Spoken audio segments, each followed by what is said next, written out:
어느 날 제가 운전을 하다가 신호 대기를 하던 중에 건물을 하나 보게 되었습니다. 신축 건물이었기 때문에 임대 광고를 하는 게 마침 눈에 들어왔는데 병원, 한의원, 약국 등등 유망 업종에 대한 설명이 막 적혀져 있는 큰 현수막이 있었는데 맨 아래 아무 설명 없이 그냥 마크 하나가 딱 그냥 인쇄가 되어 있었습니다. 그 마크 하나로 이 건물의 가치는 증명되는 것 같았습니다. 그 마크가 과연 무엇이었을까요? 예, 조금 아시는 듯은 한데요. 유명한 프랜차이즈 카페의 마크였습니다.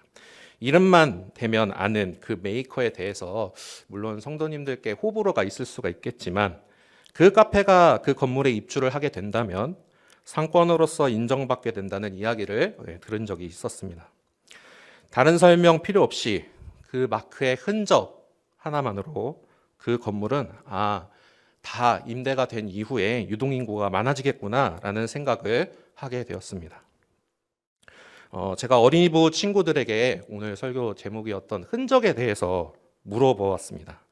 이따금씩 친구들이 먼저 이제 예배 전에 와서 대화하거나 아니면은 설교 중간에도 제가 질문을 많이 던지는 편인데 친구들의 생각은 정말 기발했습니다. 고정관념이 있을 수 있는 어른들의 사고방식과는 가끔 엉뚱하거나 또 좋은 답변을 해서 저를 놀라게 하곤 했는데요. 흔적이 뭐니? 흔적이라는 단어를 들으면 어떻게 생각하니? 라고 물어보니까 과거가 생각난다고 합니다. 네, 초등학교밖에 아직 안 다닌 우리 친구들에게 과거가 생각난다니. 흔적은 또 증거이다. 친구들이 좋아하는 탐정이나 이런 여러 가지 소설들에서 흔적이 있으니 증거로 인해 탐정들이 일을 한다. 이런 답변도 해주었고 흔적은 도둑이 남기는 것이다 라는 답변도 해주었습니다. 참 기발하고 짧지만 저에게 잠시나마 이렇게 인사이트를 열어주는 좋은 답변을 해주었습니다. 이처럼 흔적하면 과거와 무언가에 대한 기억을 떠올리게 합니다. 상처를 남겼거나 또는 너무 좋아서 기쁨이 되었던 순간이 떠오르거나 등등 여러 가지 일들이 이렇게 떠오르기 마련입니다. 저마다 흔적하면 하는 생각이 있을 것으로 생각이 됩니다. 성도님들의 마음에는 흔적하면 어떤 생각이 떠오르시나요? 오늘 우리가 읽은 본문은 예수님의 대제사장적 기도로 유명한 본문입니다. 비록 우리가 21절부터 23절까지만 읽었지만 저는 오늘 이 시간 17장 전반적으로 함께 돌아보면서 예수님이 어떤 기도를 하셨는지에 대해 함께 나누고 싶습니다. 제자들과 함께 공생의 끝자락에서 예수님께서는 요한복음 14장과 그리고 16장까지 보혜사 성령님에 대한 이야기를 나눠 주셨습니다. 예수 그리스도를 구주로 믿는 자마다 마음에 새겨주실 새로운 언약, 바로 성령 하나님이 우리와 언제나 동행해 주시겠다는 그 약속을 말입니다. 그 후에 마지막으로 기도하시는 이 장면, 바로 요한복음 17장 내용에 우리는 바로 예수님의 사랑의 기도, 예수님의 사랑의 흔적이 여기저기 묻어나 있는데요. 예수님은 과연 어떤 흔적을 우리에게 남겨주셨을까요? 첫 번째로 예수님께서는 자신을 위해 기도하셨습니다. 예수님은 그 누구보다 지금 자신이 걷고 있는 이 길이 어떤 길인지 잘 알고 계셨습니다. 하지만 하나님께 끝까지 순종하기 위해 삼위일체 하나님의 그 구원 사역의 방점을 찍기 위해 그 길을 묵묵히 걸어가셨습니다. 우리는 3절을 통해 예수님은 삼위 하나님의 구원 사역이 이 세상에서 죄를 해결하고 사람이 하나님 앞에 나아갈 수 있는 유일한 길이라는 것을 말해주고 있고요. 4절을 보시게 되면 예수님이 그렇다면 도대체 왜 이 땅에 오셔야만 했는지에 대한 이유를 말씀하고 있습니다. 아버지께서 주신 일, 바로 생명을 살리는 유일한 길이 바로 그 길이다 라고 말하고 있습니다. 하지만 예수님께서는 신임과 동시에 인간의 몸을 입고 오셨기에 아마도 인간이 느낄 수 있는 최고로 느낄 수 있는 압박과 두려움을 느끼고 계시지 않았을까요?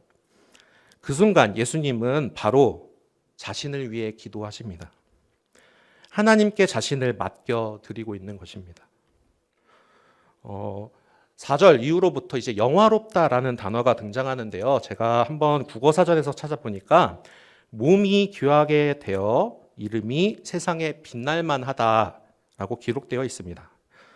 이 단어를 이제 헬라어 원어로 보니까 독사조라고 적혀 있었는데 이 단어가 뜻하는 말이 영광스럽게 하다, 영광으로 가득 차다, 영예를 주다, 찬미하다 등의 뜻을 가지고 있었습니다. 하늘 보좌와 영광을 버리고 이 땅에 내려오심으로 우리와 같이 피와 살을 입으셔서 모든 것을 느끼신 그 예수님이 하나님과 함께 가졌던 그 영화로움을 지금 이 순간 원하신 것은 다른 것이 아니라 십자가 사역으로 인한 자신의 피 흘림으로 모든 것을 내어주는 그 죽음이 헛된 죽음이 되지 않기를 예수님은 간절히 기도하신 것입니다. 우리도 이 시간 오늘을 살아내며 기도를 할 때 나의 영혼을 주님께 맡겨드리기를 원합니다.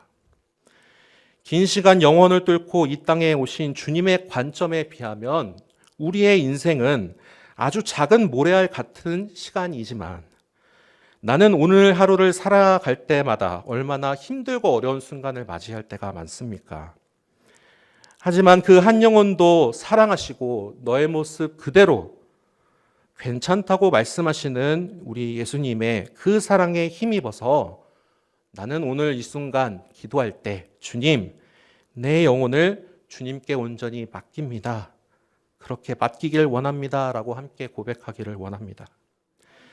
기쁠 때나 슬플 때, 힘들 때, 어려울 때 모든 순간을 주님과 함께 하기를 소망합니다. 낮은 자를 높이시는 주님, 아무것도 아닌 나를 사용하셔서 함께 하나님 나라를 이루어 가자고 말씀하시는 그 주님 앞에 이 시간 우리의 마음을 내어놓기를 원합니다. 우리의 진실된 마음을 내어드릴 때 보혜사 성령 하나님께서 우리의 마음에 충만하셔서 우리가 가야 할 길을 그리고 우리의 입에 해야 할 말을 그리고 우리가 해야만 하는 그 일들을 알려주실 것입니다. 내 힘으로 높아지려는 교만이 아니라 주님이 나를 친히 높여주시는 그리하여서 나를 영화롭게 하시는 그 은혜를 우리가 이 시간 함께 누리며 그렇게 살아내기를 간절히 소망합니다. 두 번째로 제자들을 위해 기도하셨습니다. 6절을 보시면 이런 단어가 눈에 띕니다. 세상 중에서 내게 주신 사람들에게 라고 되어 있습니다. 본래 하나님 아버지의 사람들이지만 예수님에게 내어주셨고 그 사람들은 하나님의 말씀을 따르고 지킨 사람들입니다. 예수님께서는 공생의 기간 동안 하셨던 모든 사역을 제자들이 할 수 있도록 가르치셨습니다. 말씀을 가르치시고 하나님의 복음을 전하시고 병을 고치며 귀신을 내쫓는 능력 행함을 말합니다. 예수님께서는 마지막 이 순간에 바로 제자들을 위해 기도하시며 제자들이 결국 하나님 아버지의 사람들임을 하나님의 구원 사역에 있어서 꼭 함께 가야 할 사람들임을 하나님께 기도하며 중보하고 계십니다. 우리 함께 11절을 함께 읽어볼까요? 시작. 나는 세상에 더 있지 아니하오나 그들은 세상에 있사옵고 나는 아버지께로 가옵나니 거룩하신 아버지여 내게 주신 아버지의 이름을 그들을 보전하사 우리와 같이 그들도 하나가 되게 하옵소서. 우리가 주님께 기도할 때 예수님의 이름으로 기도합니다. 아멘 할 수 있는 것은 이처럼 우리와 하나님 사이에 막힌 담을 허시고 직접 중재자가 되어주셨기 때문입니다. 제자들을 위해 중보해 주신 예수님은 제자들 역시 삼위일체 하나님께서 서로 사랑하며 하나이셨듯이 제자들도 서로 사랑하며 하나가 되기를 원하셨습니다. 한때 제자도라는 책이 선폰적으로 이제 기독교계에 유명해지고 인기를 끌었던 적이 있습니다. 예수 그리스도의 제자로 살아가야 함을 널리 알렸던 아주 좋은 책입니다. 어떻게 하면 우리가 이 모순된 세상 가운데서 예수님의 제자로 살아갈 것인가? 라고 질문을 던져주고 함께 그렇게 살아내기를 함께 나눴던 그런 책인데요. 사실 우리는 이미 정답을 알고 있으리라 생각이 됩니다. 세상의 기준 가운데서 예수님의 사랑과 그리고 내가 예수님의 제자임을 알리는 것은 이 세상을 향하여 정면으로 부딪히고 배반하는 일입니다. 예수님께서도 그 사실을 아시고 처음으로 제자들을 파송하실 때 제자들을 바라보시며 양떼를 이리 가운데 보냄과 같구나라고 비유하셨습니다. 그렇기에 14절에서 예수님께서는 하나님의 말씀을 받고 그리고 그렇게 살아가야 할 제자들이 세상으로부터 미움을 받게 될 것이라는 사실을 미리 알고 하나님께 중보하고 계신 것입니다. 제자들을 위한 기도는 막연히 그들이 이 땅 가운데서 잘 살고 복되게 살다가 하늘나라에 같이 함께 살아가자라는 그런 단순한 기도가 아닙니다. 제자들이 훌륭하게 삶을 잘 살고 죽고 난 이후의 내세를 위함도 아닙니다. 바로 이 세상에서 삶을 살아낼 때 우리가 주기도문에서 자주 함께 외우며 나누는 것처럼 다만 악에 빠지지 않도록 중보하고 계십니다. 그렇다면 어떤 사람이 다만 악에 빠지지 않는 이 예수님의 기도를 힘입을 수 있을까요? 바로 세상에 속하지 않는 사람들입니다.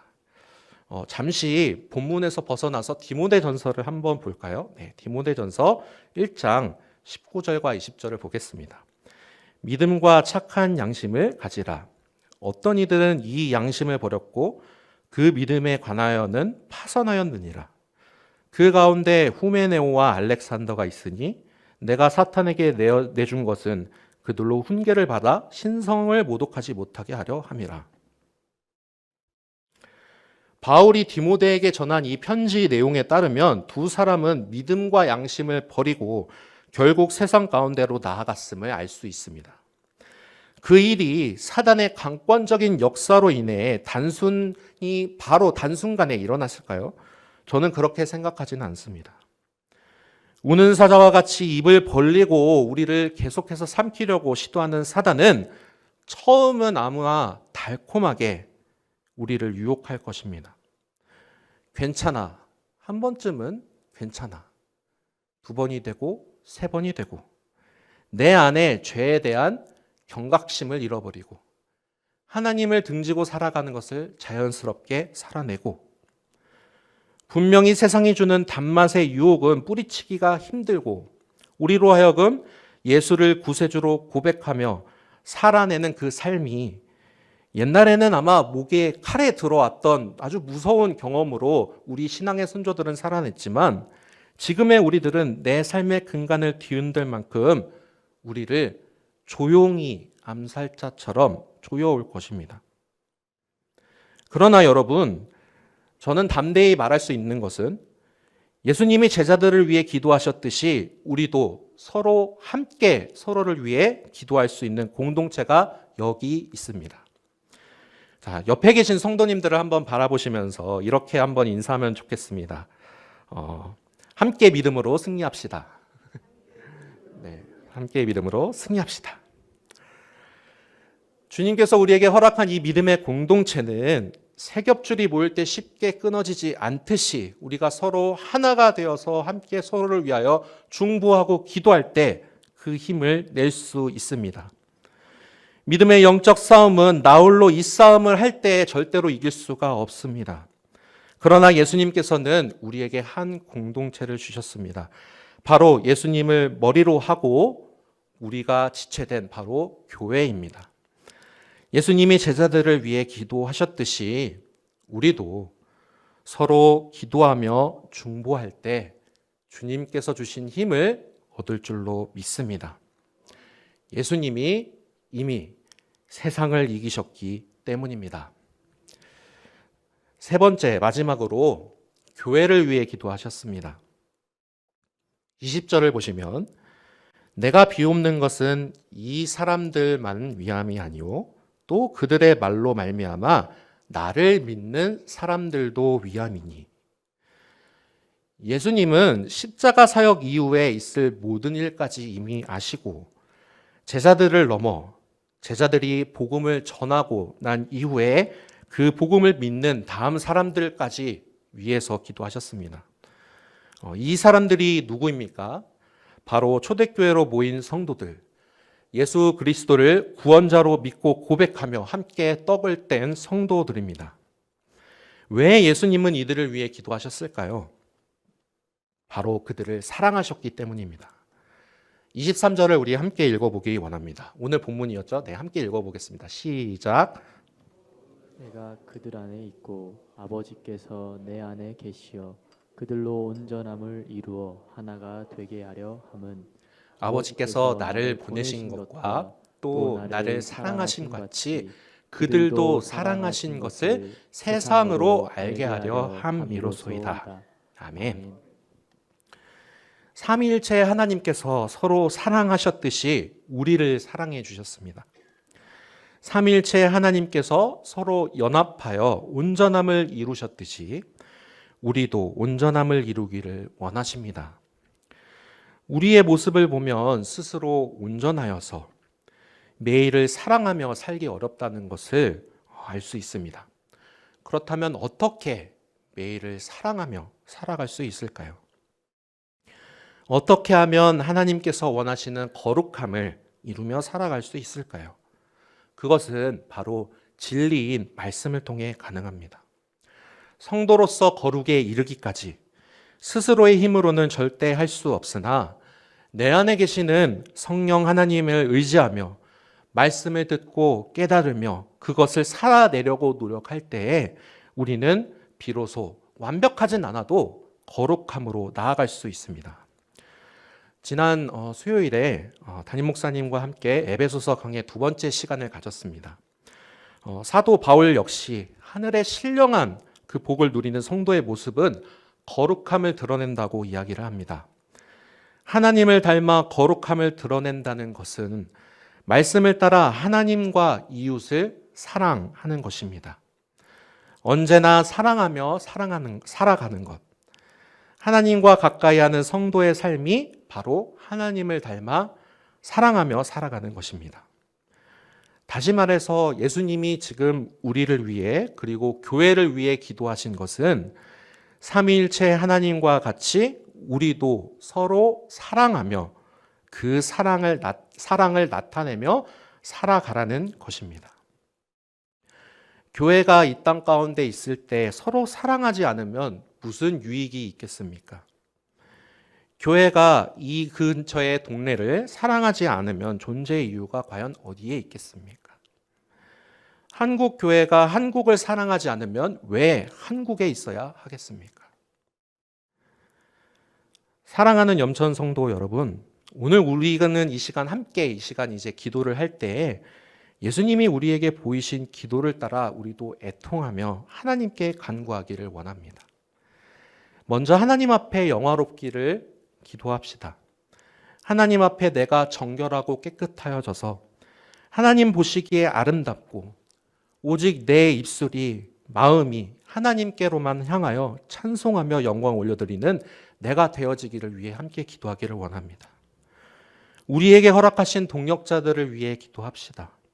함께 즐거워하고 함께 울어주는 믿음의 공동체, 힘들고 지칠 때 서로 기대어 줄 수 있고 함께 하나님 나라를 꿈꾸며 나아갈 수 있는 그런 내가 되어지기를, 그리고 공동체가 되어지기를 우리 모두 함께 기도하기를 원합니다. 주님의 몸된 교회를 위해 기도하기를 원합니다. 염천교회를 통해 지금까지 이루신 구원의 그 역사가 앞으로도 계속해서 이루어지기를, 이 지역에 우리를 통해 일하실 구원의 방주 그 역할을 잘 해낼 수 있기를, 그리하여서 하나님 앞에 서게 될 그날 착하고 충성된 종아 잘하였도다 칭찬받는 우리 교회가 되기 위해 함께 기도합시다. 예수님의 그 사랑의 흔적이, 그 기도가 우리를 살게 하셨습니다. 예수님의 그 사랑의 흔적이야말로 우리로 하여금 우리를 위한 참된 기도의 본을 보여주셨습니다. 세상은 강하고 우리를 크고 높은 파도처럼 덮쳐오나 사랑하는 성도 여러분, 강하고 담대하십시오. 우리 주 예수 그리스도께서 이미 승리하셨습니다. 함께 기도하며 나아가겠습니다. 주님, 감사합니다.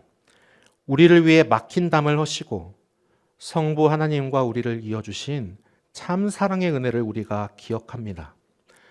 마지막까지 우리를 위해 기도하신 예수님의 그 은혜와 사랑의 흔적을 본받아 우리도 이 시간 마음 다해 기도하기를 원하오니 성령 하나님, 우리의 마음과 입술을 주장하여 주옵소서. 특별히 생일을 맞아 감사 예물을 드린 송성은 권사님, 이 여종의 삶과 그리고 입술로 고백하는 찬양과 기도를 통해 하나님 홀로 영광 받아 주옵소서. 예수님의 이름으로 기도합니다. 아멘.